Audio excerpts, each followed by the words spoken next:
May we please welcome with a big round of cheer the CEO of Refroid Technologies. Please welcome Satya Bhavaraju with a good round of applause.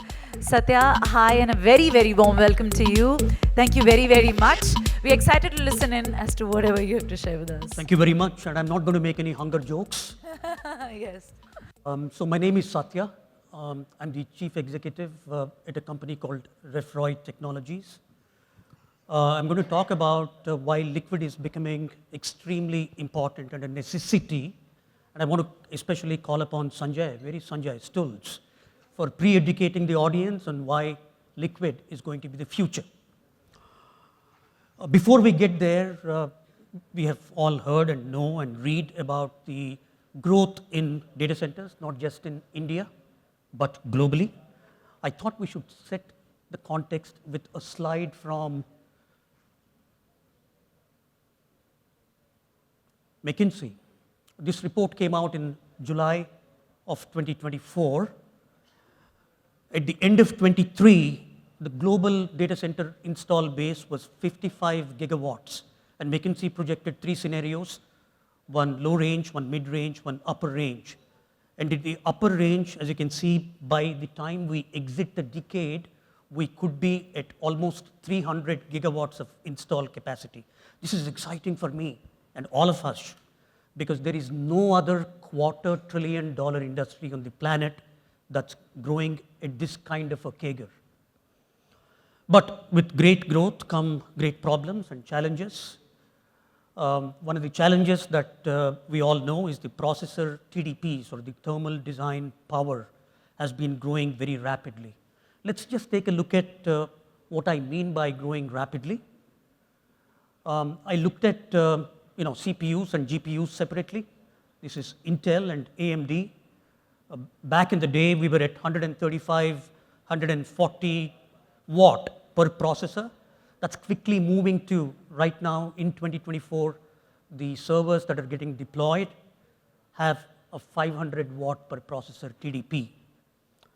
If you look on the GPU side, the situation is even more telling. NVIDIA, which is the leader in GPUs, the latest Grace Hopper is already out. It's in production. It's getting deployed. Grace Blackwell has already sampled. Grace Hopper is already reached 1,000 watt, and the next iteration, which is actually going to be sampling next quarter, is going to 1,700 watt per GPU. This is enormous amount of power consumption, and when we go back to our high school physics, electricity comes in, excites the electrons, and what comes out? The same amount of heat comes out, right? Back in the day when I used to work at a company called Broadcom, we taped out 1 billion transistors in a chip, and we were very proud about it. The Grace Blackwell has 108 billion transistors on the chip. So as these chips get hotter and hotter, we go back to, this is a 2021 white paper that ASHRAE had put out based on their simulations and analysis as to at what point in time does air cooling run out of its air, literally, to cool the processors.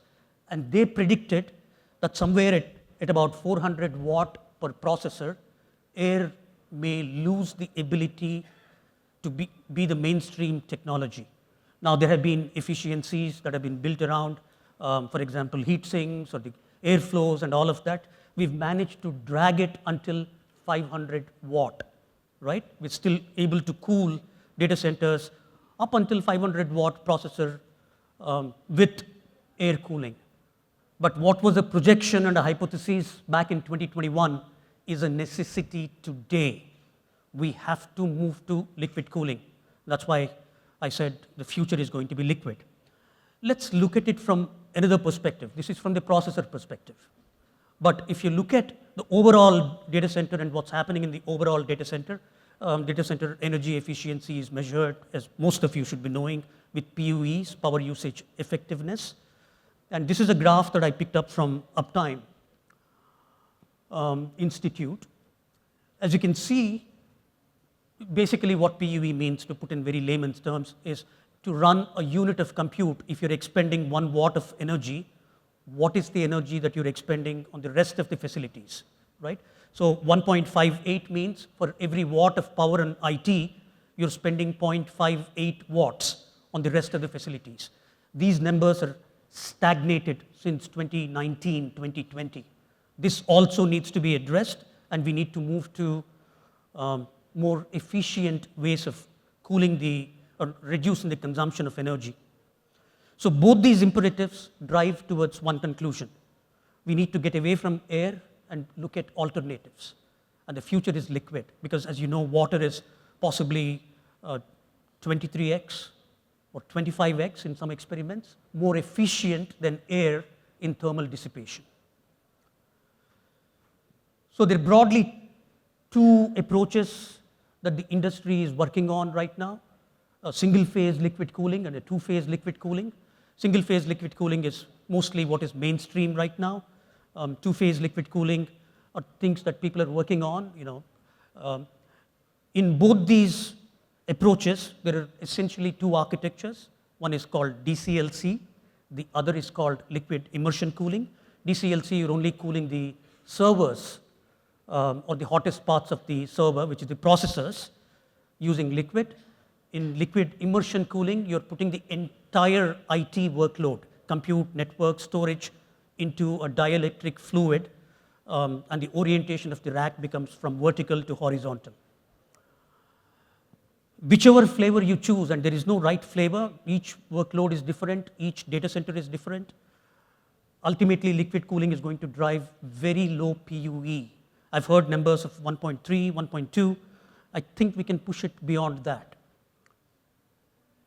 Who is Refroid? We are a company based out of Hyderabad. We are the first Indian company with a completely 100% make in India, not just made in India, but designed in India, architected in India, built in India for the world, and we are very, very proud of that.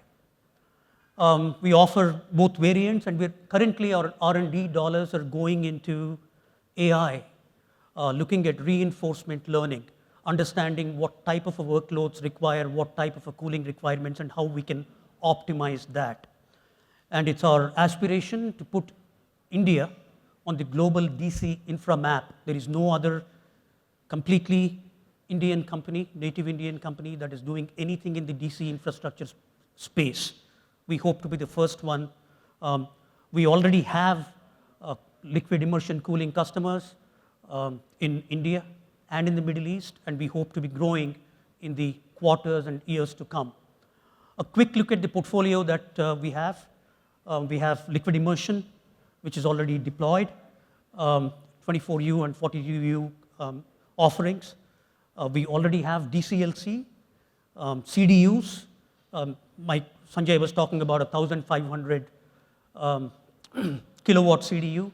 We're actually building a 2,000 kilowatt or a 2 megawatt CDU, one of the first in the world to be doing that. We also have an interesting product category called load banks. When the industry is transitioning from conventional air cooling to, let's say, DCLC, where you're still using air cooling for portions of the data center, liquid cooling for the compute portion of the data center, how do you validate whether the hybrid solution is working for you or not? The industry doesn't have a solution right now. So we're building these hybrid load banks that can take in both air and the liquid loops and simulate and help the DC operators to reliably predict how their hybrid data center is going to look like. We are also, I'm not at liberty to announce names at this point in time. We have worked with a very large energy company, Indian energy company, to build India's first liquid coolant. All the liquid coolants available right now are from global energy majors, Shell, the Chevrons, or BPs and Castrols. This is the first attempt, and we're very proud of it. We've been working at it for the last 2.5 years. We'll possibly be making that announcement in the next 8 weeks, the first Make in India liquid coolant. My appeal to you, to all the CIOs that are here, please consider next time you talk to your colo providers to move to liquid cooling.